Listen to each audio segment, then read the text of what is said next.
Okay, for those of you who are like me, you're not necessarily gearheads, but you're trying to do repairs on your vehicle to save money here and there. I'm shooting this video because hopefully this can save you a lot of frustration that I encountered today. Um, I had a code come up this morning. I took to the local auto parts store. Check engine light was on, and so the code that came up was P1450. And basically it was saying canister purge valve. So they sold me a part there, and I no longer have that part, but that very first part is kind of shaped like a T. It's more squat or shorter. And then I came back to my house, tried to work on my 2015 F150, and I could not locate that part or that location at all on my vehicle. And watched numerous YouTube videos and couldn't find it at all. So did a little bit of research, and then saw that it could have been another part, which is the part you now see on the right, which is part, I think it's P67, and I had to go to 2 different auto parts store to find it. And I thought, okay, this was the actual purge valve for my particular vehicle, because it's a 3.5 liter 2015 F150 Platinum. And so looked around, got that part offline, then came home and found located the area that I thought it should be in, which in my particular vehicle, it is on the, if you can see it right here, where the green tab is, that is it right there.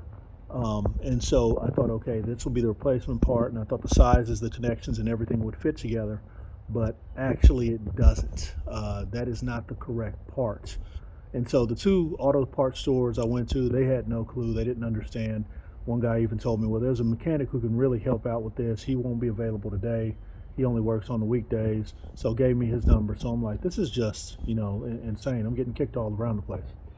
So that's what led me to finally doing a little bit more research, and I located this part. I'm going to put the actual part number in the description, but there it is right there.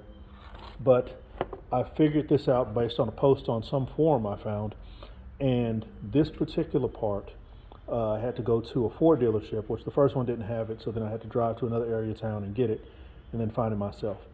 So it's really frustrating because I think popping this in, taking the other one back out, and then popping this one in, it will be all of a 15-20 minute fix at most, even for a novice like me or someone who doesn't do this.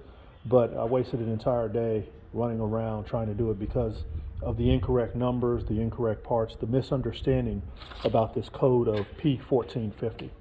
So for those of you who do have a 2015 F150, if you do have, or an Ecoboost, a 3.5 liter Ecoboost with turbo on it, if you do get this code P1450, just be cautious that the canister purge control valve, the EVAP, may not be the one that your local auto parts store initially sells you. They might sell you one that is related to a completely different vehicle and doesn't really go with your truck or your vehicle. So just don't waste the time that I did, unfortunately. And hopefully you can get to this part a lot sooner if it applies in your case, and put it in your vehicle. Just wanted to give everybody a heads up on that. I won't do the installation because I won't shoot the installation because it's pretty simple. I mean, you just pop the clips out, insert it, and you can see other vehicles for that. But it's located right there on the driver's side of the engine, and it isn't very terribly difficult. Ford sells it as a bracket. So the bracket that I took off the old one when I thought I would put on this one, you don't even have to worry about that. You just take out the one screw, put it in, and then put in the clips, plug in everything, and it'll be done. So that's that. Hopefully this saves you all some time and you won't have to waste time like I did and be frustrated like I was.